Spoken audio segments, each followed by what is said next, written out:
Hello friends, welcome back to wonder women Telugu. Friends, ఈ రోజు నుండి అయితే మనకి NTPC under graduate level exams అయితే స్టార్ట్ అయినాయి కదా. సో ఈ రోజు జరిగిన ఎగ్జామ్లో షిఫ్ట్ 1 నుండి అయితే కొన్ని జనరల్ అవేర్నెస్ క్వశ్చన్స్ అయితే ఈ వీడియోలో చూద్దాం.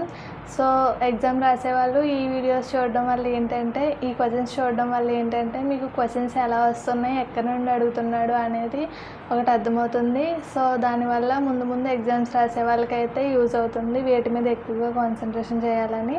సో అందరూ కూడా ఈ క్వశ్చన్స్ అవన్నీ కూడా చూడండి, వీడియోని స్కిప్ చేయకుండా కంప్లీట్గా చూడండి.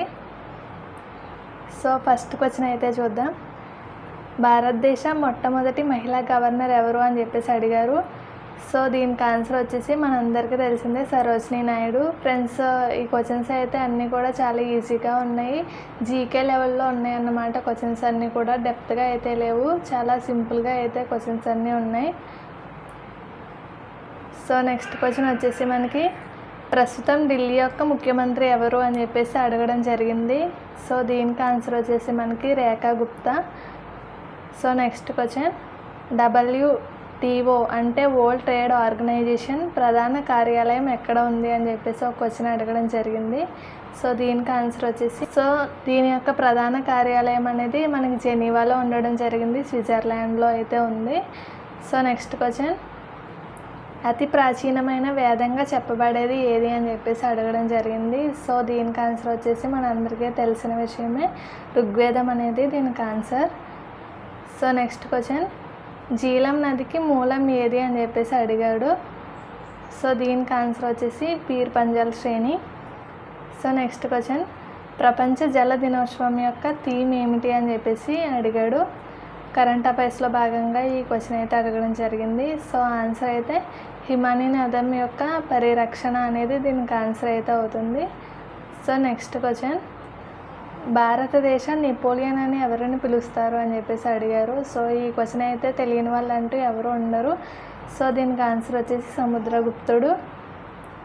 నెక్స్ట్ క్వశ్చన్, అలకనంద నది ఏర్పడిన ప్రదేశం ఏది అని చెప్పేసి అడిగాడు. సతాపత్ హిమానీ నదం. కొన్ని స్పెల్లింగ్ మిస్టేక్స్ ఉంటాయి ఫ్రెండ్స్, కొన్ని స్పెల్లింగ్ మిస్టేక్స్ అయితే ఉంటాయి, అడ్జస్ట్ అవ్వండి. So next question, slave dynasty founder ఎవరు అని చెప్పేసి అడిగారు. సో ఈ క్వశ్చన్ కూడా చాలా ఈజీ క్వశ్చనే, అందరికీ తెలిసిందే, కుతుబుద్దీన్ ఐబక్ దీనికి ఆన్సర్. సో నెక్స్ట్ క్వశ్చన్, ప్రస్తుతం సిబిఐ డైరెక్టర్ ఎవరు అని చెప్పేసి అడగడం జరిగింది. సో దీనికి ఆన్సర్ వచ్చేసి ప్రవీణ్ సూద్. చూసారు కదా ఫ్రెండ్స్, నాకు తెలిసినంత వరకు ఈ క్వశ్చన్స్ అయితే ఈరోజు షిఫ్ట్ 1లో అయితే రావడం జరిగింది. సో నెక్స్ట్ ఏవైతే షిఫ్ట్స్ జరుగుతాయో వాటికి సంబంధించిన క్వశ్చన్స్ కూడా నేను పెట్టడం జరుగుతుంది, కాబట్టి మన ఛానల్ని సబ్స్క్రైబ్ చేసుకుని ఉంచుకోండి. నేను వీడియో పెట్టగానే మీకు నోటిఫికేషన్ అనేది వస్తుంది. సో చూసారు కదా ఫ్రెండ్స్, నాకైతే ఈ క్వశ్చన్స్ అన్నీ బేసిక్ లెవెల్లో ఉన్నట్టు అనిపించింది, మరి మీకు ఎలా అనిపించిందో నాకు తెలీదు. మ్యాక్సిమం క్వశ్చన్స్ అయితే ఇవన్నీ కూడా ఆన్సర్ చేసే విధంగానే ఉన్నాయి. సో ఈ క్వశ్చన్స్ చూసుకొని నెక్స్ట్ ఎగ్జామ్కి వెళ్ళే వాళ్ళు ఏంటంటే ఇలాంటి బేసిక్స్ అనేవి బాగా ప్రిపేర్ అయ్యి రివిజన్ చేసుకుని అయితే వెళ్ళమని అయితే నేను సజెషన్ ఇస్తాను.